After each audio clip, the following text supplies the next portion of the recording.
Tous les matins,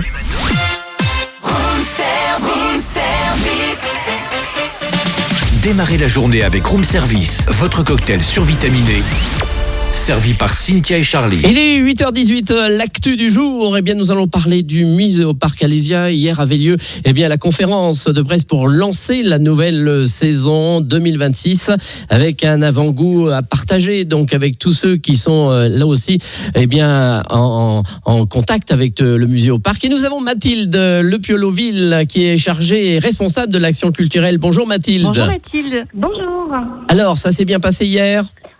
Très bien. Bon, alors cette saison qui débute demain, le programme est important. Qu'est-ce qui va se passer ?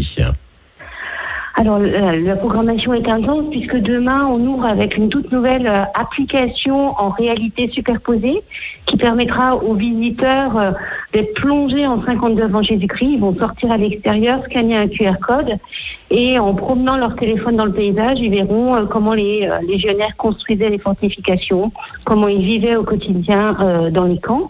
Donc là, vraiment, on est plongé, immergé dans le passé.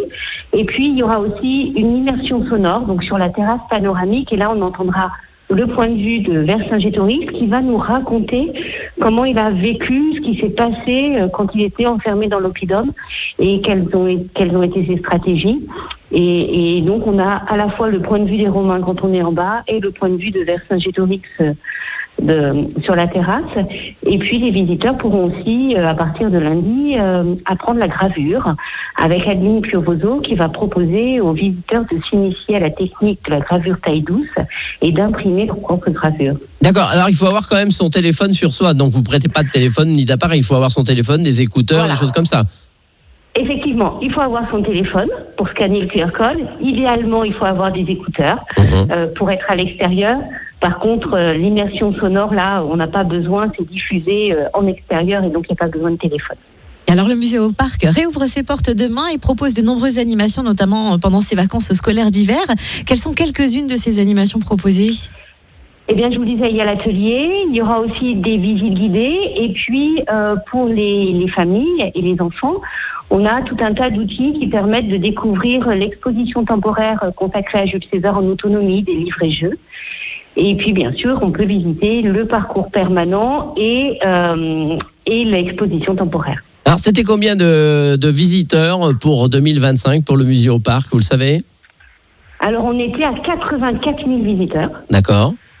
Et puis, on espère c'est beaucoup ou c'est pas assez ? Alors c'est très bien pour un site consacré à l'archéologie et situé en pleine zone rurale. Ah oui. Donc on est très content et on espère que le public viendra aussi nombreux cette année pour voir toutes les nouveautés qu'on a mis en place. Ah, est-ce qu'il y a des temps forts justement sur cette nouvelle saison ? Des événements majeurs, hormis ceux que vous nous avez déjà cités ? Alors il y a des temps forts en fait pendant toutes les vacances scolaires. À chaque vacances scolaires, on présente des animations pour les familles avec des ateliers, des visites, des jeux. Et puis, il y aura bien entendu des temps forts pour les grands événements nationaux, la nuit des musées. On va faire venir une chorale qui va proposer une visite guidée un petit peu particulière avec les médiateurs, c'est-à-dire que ça sera une visite guidée chantée. Pour les JEA, on aura un programme fait par l'équipe scientifique du Muséoparc.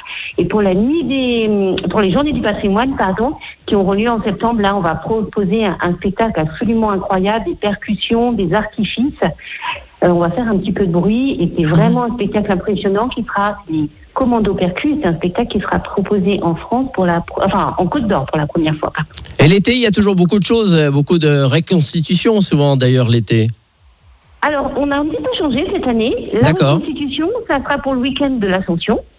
D'accord. Avec 2 troupes qui viendront, Pax Augusta et une autre troupe qui vient du Nord. Mais pendant l'été, on a choisi de faire beaucoup d'animations tous les jours. Parce qu'en fait, nos visiteurs, ils viennent pas un seul week-end, ils viennent tout au long pendant les 2 mois. Donc là, il y aura un programme intense avec là aussi des ateliers tous les jours en semaine, des démonstrations, des visites guidées. Donc, vous pourrez venir à Alésia le jeudi 14 juillet ou le 21 août, vous aurez la même programmation qui sera très très riche pour que vous puissiez passer une journée à Alésia. Voilà, donc c'est un petit peu le changement pour cette année 2026 pour l'été. Merci Mathilde Lepioloville, donc responsable des actions culturelles du musée au parc Alésia. Puis on n'oublie pas qu'il faut aller visiter le village d'Aly-Sainte-Reine à quelques kilomètres où là aussi il y a pas mal de choses, un parcours et puis une belle statue à découvrir. Merci et à très vite du côté du musée au parc. Retrouvez Room Service du lundi au vendredi de 7h à 10h.